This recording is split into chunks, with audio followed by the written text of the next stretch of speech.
आशा करता हूं आप सब बहुत अच्छे होंगे। मेरा नाम है सिद्धांत अग्निहोत्री। स्टडी ग्लोस पे आपका बहुत बहुत स्वागत है। ये डॉन में पाकिस्तान का जो न्यूज़पेपर, जैसे भारत का द हिंदू है वैसे वहां पे डॉन चलता है, तो ये वहीं पे ही एडिटोरियल छपा है। ठीक है, अब यहां पे ये बताया है कि देखो भाई, पैसा चाहिए सारा पाकिस्तान का और उनके प्रोडक्ट्स नहीं चाहिए। तो बात करेंगे इसकी। देखिए, अनऑफिशियल कॉलोनी है पाकिस्तान जो है वो चाइना की, बहुत मुश्किल है। आप हमारे कोर्सेज को ज़रूर अवेल करें, ठीक है, आपको बहुत ज़्यादा फायदा होगा। स्पेशली पर्सनालिटी डेवलपमेंट का कोर्स बहुत ही सस्ते में हमने उसको कोर्स निकाला है। आप ये समझिए कि उस पर 50 किताबों का रिव्यू, 40+ आवर्स, तो बहुत ज़्यादा फायदा होगा। $100 बिलियन नहीं, $90 बिलियन, ये इतना ट्रेड डेफिसिट है पाकिस्तान का चाइना के साथ। भारत का कितना है? $100 बिलियन, लेकिन भारत इसको सह सकता है। भारत को कोई दिक्कत नहीं है। भारत एक बड़ा देश है, भारत की इकोनॉमी बहुत बड़ी है। बहुत जल्द हम चौथी सबसे बड़ी दुनिया की इकोनॉमी बन जाएंगे। ठीक है, ऑन पेपर्स रहेगा, मुझे पता है इनइक्वालिटी बहुत है भारत में, बट फिर भी हम सह सकते हैं क्योंकि हमारे इनफॉर्मल इकोनॉमी भी चलती है। हमको ये नहीं भूलना चाहिए, एक पैरेलल इकोनॉमी हमारे यहाँ चलती है। लेकिन पाकिस्तान ये नहीं झेल सकता। $90 बिलियन का मतलब आप समझ रहे हैं। देखिए, चाइना ने बहुत सारे देशों को बर्बाद किया। शुरुआत कहां से हुई थी? 2000 में चाइना इतना उसका दबदबा नहीं था। अबे 1975 में तो कुछ भी नहीं था। माओ जेडोंग की मौत के बाद है डेंग जियाओपिंग, और 1978 से लेकर 1989 तक चाइना ने अपनी इकोनॉमी को खोला। आज खाली कहने को है कम्युनिज्म। मैं आपको बताता हूं, थोड़ा सा इतिहास बताता हूं कि भैया देखो, 1945 से लेकर 1949 तक चाइना में सिविल वॉर हुई, कम्युनिज्म आ गया। अब अगर आप 1949 से लेकर 1975 तक देखो, जो ये पहला फेज आप इसको कह सकते हैं, ये तो बर्बाद रहा चाइना के लिए।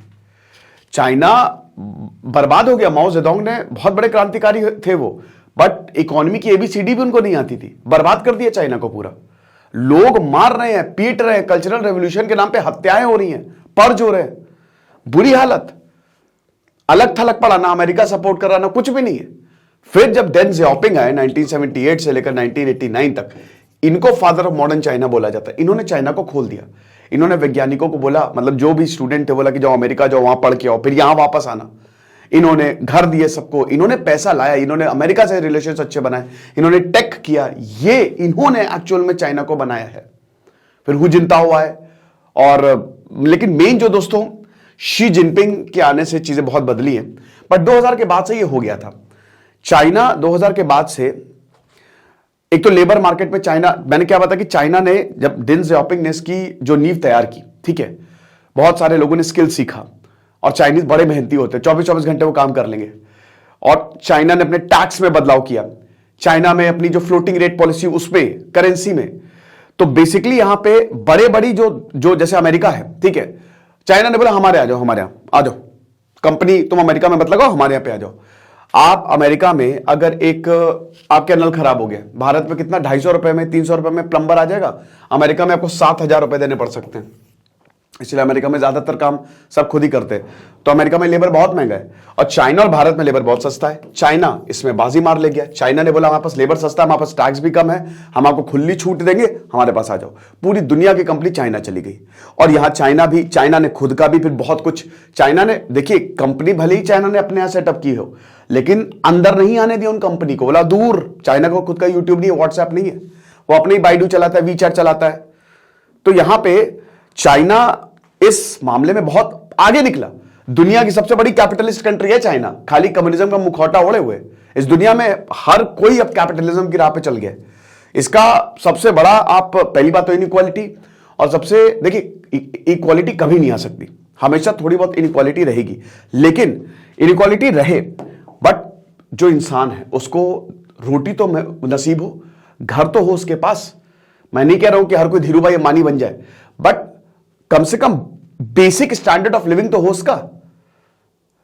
तो बात यह है। तो चाइना ने क्या किया, चाइना इसी ढर्रे पे आगे चलता रहा, ठीक है, और बहुत पैसा कमाया। अब डेंग जियाओपिंग ने जिन लोगों को ट्रेन किया, जिन लोगों को बोला कि अब चलो साइंस एंड टेक की ओर चलते हैं, स्टेम की ओर बोला, साइंस, टेक्नोलॉजी, इंजीनियरिंग, मैथमेटिक्स, वो 20-25 साल बाद जब एजुकेट हुए, तो 2005-6 में किस्मत बदल दी चाइना की। तो 2000 से लेकर 2010 तक चाइना में बूम आता है, टेक बूम, और चाइना ने सब प्रोड्यूस किया। खूब चीप लेबर दिया, बहुत पैसा आया चाइना के पास। और 2010 के बाद चाइना एक्सपैंड करना शुरू करता है। चाइना के पास इतना पैसा आ गया, इतना पैसा आ गया कि बेहिसाब पैसा कहीं पे भी इन्वेस्ट कर रहा है। और बहुत सारे ऐसे देश थे जिनको पैसे की जरूरत थी, उनमें से एक पाकिस्तान था। अब पाकिस्तान की हालत अगर बात करें तो 1951 में 1951 में इन्होंने चाइना में एम्बेसी खोल दी। 1949 में चाइना को रिकॉग्नाइज किया। चाइना पाकिस्तान में चंद उन देशों में से एक है जो चाइना को भी सपोर्ट कर रहा था और अमेरिका से भी मस्त सपोर्ट ले रहा था। ठीक है, फ्रेंडशिप, चाइना फ्रेंडशिप ट्रीटी इन्होंने साइन की 1976। अभी 2019 में इन्होंने फ्री ट्रेड एग्रीमेंट, और इसी ने सब गड़बड़ कर दिया। ठीक है, अब हुआ क्या कि जैसे चाइना है, वो उसके पास इतना पैसा है जेब में, वो कहीं पे भी इन्वेस्ट। अब श्रीलंका की बर्बादी का कारण कौन बना? चाइना बना। और पाकिस्तान भी बैंकरप्ट हो चुका है, खत्म है पाकिस्तान। ये तो बैसाखी पे चल रहा है कि कोई पैसा कभी सऊदी दे दे रहा है, कभी आईएमएफ दे दे रहा है, कभी चाइना दे दे रहा है, लेकिन चाइना पैसा दे नहीं रहा, पैसा ले रहा है उल्टा। चाइना ने चूस लिया है पूरी तरीके से पाकिस्तान को। Belt and road initiative fail हो गया, एक एक करके देश इसे वापस चले जा रहे हैं। ये तो जिस दिन आया था उसी दिन फेल होना था, भारत ने कभी ज्वाइन किया नहीं। 135 प्रोजेक्ट्स में से खाली अभी तक 22 ही कंप्लीटेड है। पाकिस्तान, भाई इमरान खान है, इमरान खान ने बोला हम कुछ नहीं कंप्लीट करेंगे, जाओ निकलो यहां से, हमको कुछ समझ नहीं आ रहा है। इमरान खान को फिर चाइना बहुत चढ़ता था इमरान खान से। तो अब बात यह है कि $100 बिलियन पे खड़े हुए हैं हम, और चाइना ने लगभग हर चीज में, ऐसा कोई सेक्टर नहीं है पाकिस्तान का जहां पे चाइना का इन्वेस्टमेंट ना हो। चाहे पाकिस्तान को हर हाल में पैसे की जरूरत है। इनफैक्ट यहां पे पॉलिटिक्स में भी ऐसा बोला जाता है, हस्तक्षेप, यहां तक यह तक बोला जाता है कि पाकिस्तान के जनरल बिकते हैं। पाकिस्तान के जो जनरल है, जो आर्मी है, वो बिकती है, आप बोली लगाओ।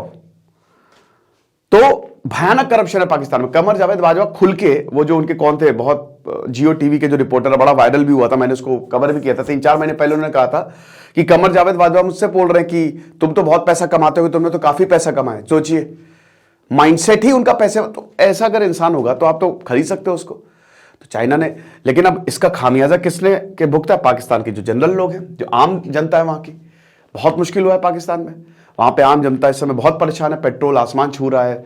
तो ये कौन कर रहा है? चाइना। अच्छा देखिए, पाकिस्तान का ट्रेड सरप्लस रहा है अमेरिका के साथ $34 बिलियन का, $12 बिलियन का यूरोप के साथ है पाकिस्तान। लेकिन चाइना, देखिए चाइना कैसा देश है ना, चाइना सभी के साथ इसका ट्रेड डेफिसिट रहा है, अमेरिका के साथ भी रहा है।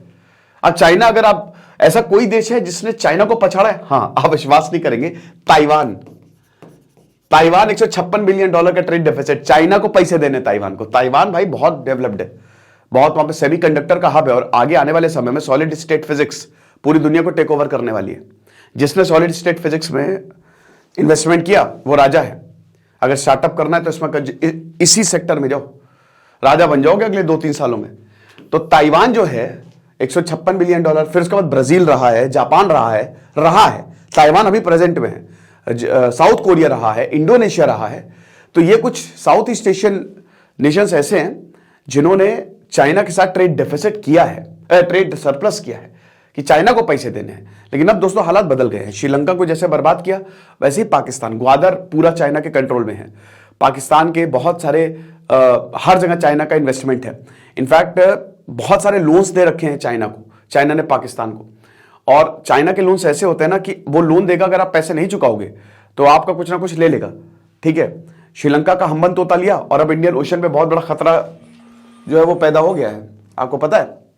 ऐसे ही पाकिस्तान के साथ है, ऐसे ही पाकिस्तान के साथ है। तो अब यहां पे जो लोन्स हैं, तो पाकिस्तान जो चाइना जो लोन्स देता है वो एकदम ओपैक है, उसको पता नहीं कि क्या है, कौन सा एग्रीमेंट किया है, क्या देना है।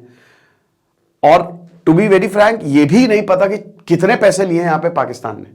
लेकिन बस अब देखिए, चाइना पाकिस्तान का बहुत सपोर्ट करता है, ऐसा नहीं है। आतंकवाद की जहां पे बारी आती है, छठे हुए आतंकवादी को यूनाइटेड नेशंस में रेजोल्यूशन पास होता है, चाइना वीटो कर देता है कि नहीं नहीं, हम इसको आतंकवादी नहीं मानते। समझ रहे हो? तालिबान जब आता है तो चाइना जो है वो सपोर्ट करता है। पूरी डील हुई थी, तालिबान आया, चाइना ने बोला, पहले अमेरिका घुसा, पहले सोवियत घुसा। सबसे पहले सोवियत तो हमेशा अफगानिस्तान उसको चाहिए था बफर रीजन, तो पहले सोवियत घुसा। सोवियत ने कहा कि चलो युद्ध खेल लेते हैं। 1979 में वॉर हो गई, 100 रेवोल्यूशन, कम्युनिज्म आ गया था भैया। अरे बहुत जियो पॉलिटिक्स अगर आप देखोगे ना, 1979 में कम्युनिज्म आ गया था अफगानिस्तान में।